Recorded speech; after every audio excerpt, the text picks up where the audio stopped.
विकास की परिभाषा क्या समझाई गई? विकास की परिभाषा समझाई गई है रोड, खड़ंजा, नलकूप, नाली। अगर यही विकास की परिभाषा है, मैं तो इसको नहीं मानती। आप अपनी जिंदगी को किस तरफ ले जाना चाहते हैं? कांवड़ यात्रा में शामिल होना चाहते हैं या रोजगार लेकर के, नौकरी लेकर के अपने बेहतर भविष्य को सुनिश्चित करना चाहते हैं? ये सवाल मैं आपके बीच में छोड़ रही हूँ। इस देश की राजनीति में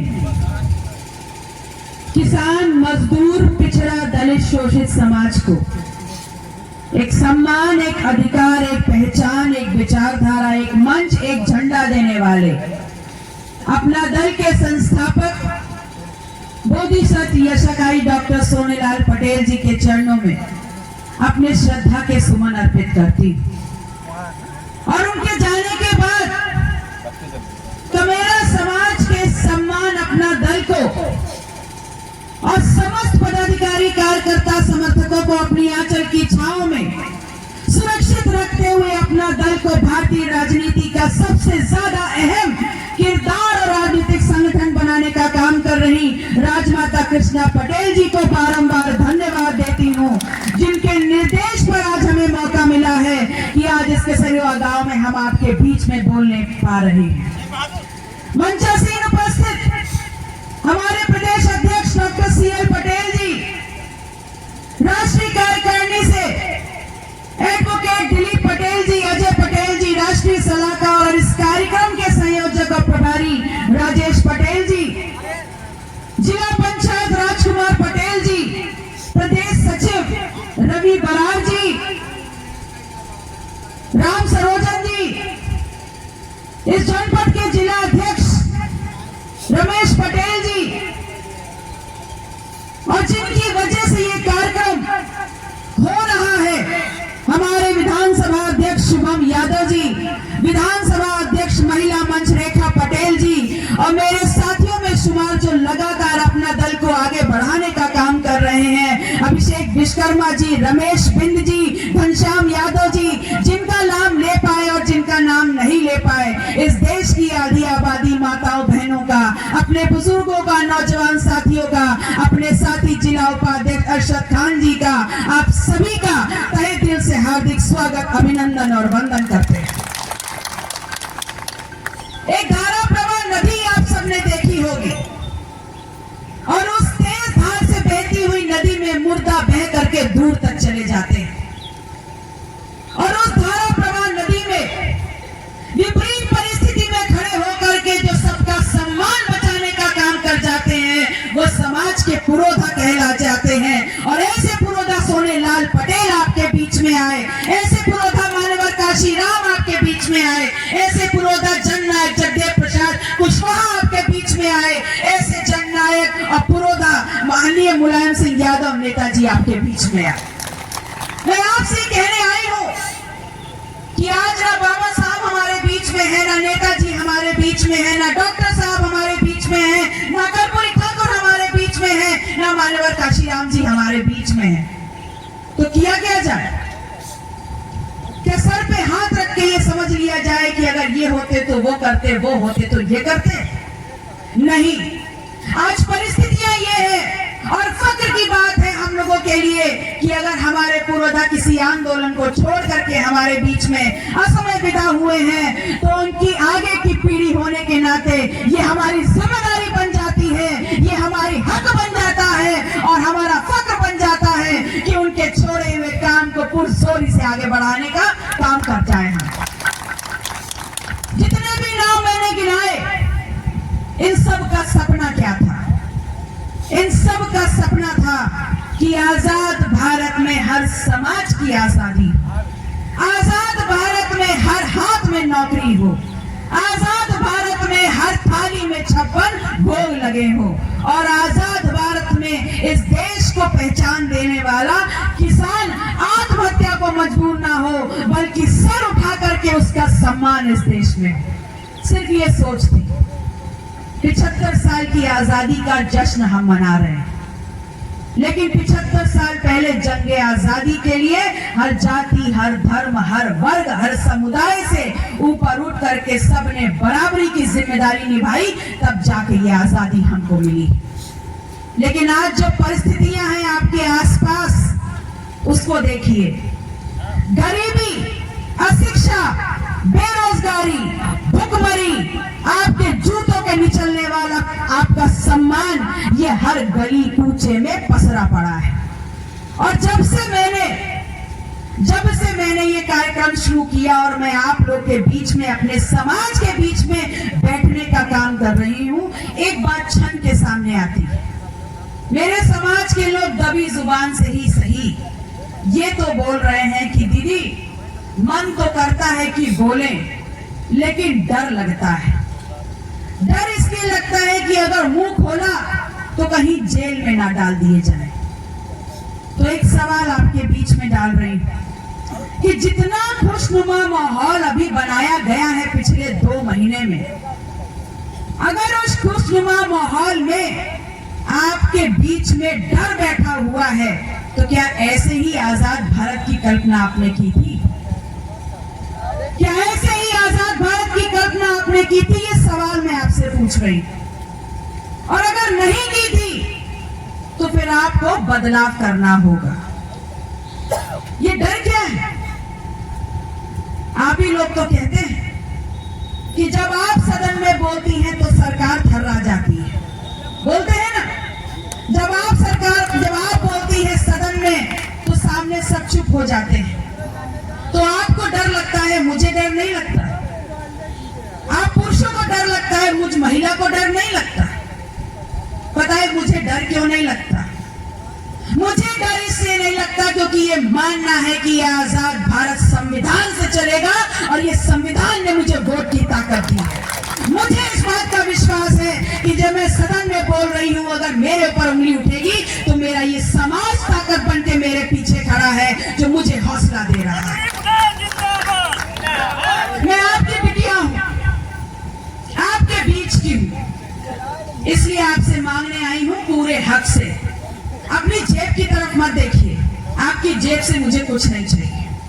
मैं आपकी बेटी हूं, मैं आपसे पूरे हक से सिर्फ आपका साथ, आपका आशीर्वाद और आपकी ताकत इस वादे के साथ मांगने आई हूं कि सत्ता परिवर्तन करते हुए हमें इस देश में व्यवस्था परिवर्तन करना है। और व्यवस्था इस बात का करना है कि अगर हमारी ताकत इस देश में बराबरी की है तो जातिवार जनगणना को हमें कराना है, ताकि हर एक की गिनती हो जाए और गिनती होने के बाद हर समाज की जितनी संख्या है उसकी भागीदारी, उसकी हिस्सेदारी शिक्षा में, सदन में, रोजगार में, नौकरी में, दवाई में, पढ़ाई में, कमाई में, इस देश के खजाने में और इस देश की खुशियों में हमारे जाति के अनुपात में हो जाए।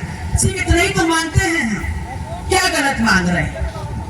अगर देश को आजाद कराने में हमारी जिम्मेदारी थी, तो क्या देश की खुशहाली में हमारी जिम्मेदारी और हमारे हक और अधिकार नहीं है?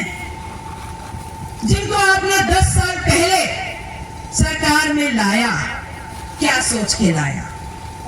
आज चाहे कोई कुछ भी कहे, लेकिन आपने कुछ गलत नहीं किया था। पिछली सरकार आपके लिए बेहतर नहीं कर पाई तो आपने इस नई सरकार को मौका दिया, लेकिन आपने इनको भी मौका दिया इस वादे के साथ कि किसानों की आय दुगनी करनी थी, इस वादे के साथ कि हर घर में नौकरी आनी थी, इस वादे के साथ कि महिला का सम्मान और सुरक्षा की गारंटी होगी, इस वादे के साथ कि 15-15 लाख खाते में आएंगे, इस वादे के साथ कि हर घर में हर बच्चे की शिक्षा सुनिश्चित होगी। तो क्या ये तमाम वादे पूरे हुए? ये तमाम वादे नहीं पूरे हुए। लेकिन बहुत पुराने इतिहास की तरफ मत जाइए। सिर्फ 60 दिन से जो ये इतिहास चल रहा है, इसके पन्ने पलटने का काम कीजिए। आपके बीच में आज जो माहौल है, उसमें वो जो माहौल है वो आपका व्यक्तिगत है। आप पूरे दिन उसमें रमे रहिए, 1 सेकंड उसमें रमे रहिए, 1 घंटा उसमें अपना समय दीजिए, ये मेरा विषय नहीं। मेरा विषय ये है कि उस खुशनुमा माहौल में मैं आपसे एक सवाल और आपके बीच में एक विचार डालने आई कि अगर जितनी मेहनत इस देश का संत दिनों से हड्डियां चरचरा देने वाला, इस ठंड में जितनी मेहनत इस माहौल को बनाने में की गई है, क्या ये सरकार वादा करेगी कि आगे के 60 दिन ये प्रशासन उतनी ही मेहनत से दिन रात काम करके हमारे एक एक नौजवान को रोजगार दिलाने का काम करेगा?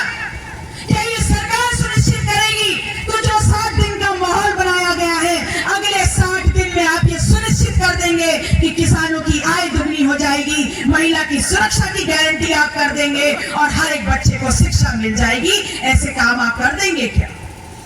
ऐसा होना नहीं है और इसीलिए ये माहौल बनाया जा रहा है। इस माहौल में मैंने पहले भी कहा, आप रमे रहिए, आपका व्यक्तिगत विषय, लेकिन जो मैंने विचार आपके बीच में रखा और ये सोच अपने बीच में रखी कि जातिवार जनगणना हमारी मांग है, मैं इस मांग को पूरा करने के लिए आप लोग का साथ मांगने आई हूँ और ये विश्वास मांगने आई हूँ कि आपने अपना दल के संस्थापक डॉक्टर सोनेलाल पटेल जी को इसी प्रतापगढ़ की धरती से सिरमौर बनाने का काम किया था। पुनः एक बार माता जी को विश्वास अपना दिला दीजिए, पूरे हाथ खड़े करके, कि आप लोग उनके साथ हैं और जातिवार जनगणना, सामाजिक न्याय और इस देश में व्यवस्था परिवर्तन कायम करने में आप हमारा साथ दे देंगे। विकास की परिभाषा क्या समझाई गई? विकास की परिभाषा समझाई गई है रोड, खड़ंजा, नलकूप, नाली।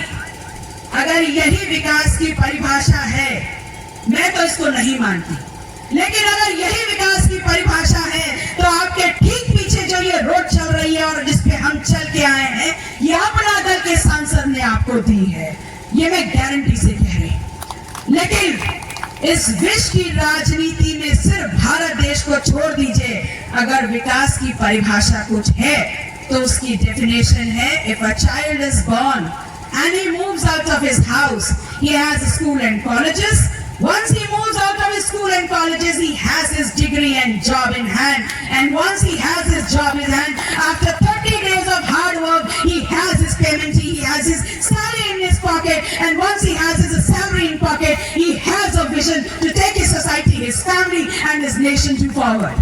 मतलब पूरे विश्व में विकास की परिभाषा है कि अगर बच्चा पैदा हो करके परिवार और घर की दहलीज से बाहर निकले तो स्कूल और कॉलेज मिल जाए, अगर स्कूल और कॉलेज से डिग्री लेकर के बाहर निकले तो नौकरी रोजगार मिल जाए, और 30 दिन जब नौकरी और रोजगार में काम कर ले तो उसकी जेब में उसका मेहनताना, उसकी सैलरी आ जाए, उसकी तनख्वाह आ जाए, और जब उसकी तनख्वाह उसके जेब में आ जाए तो अपने परिवार, अपने समाज और देश के लिए कमा पाए।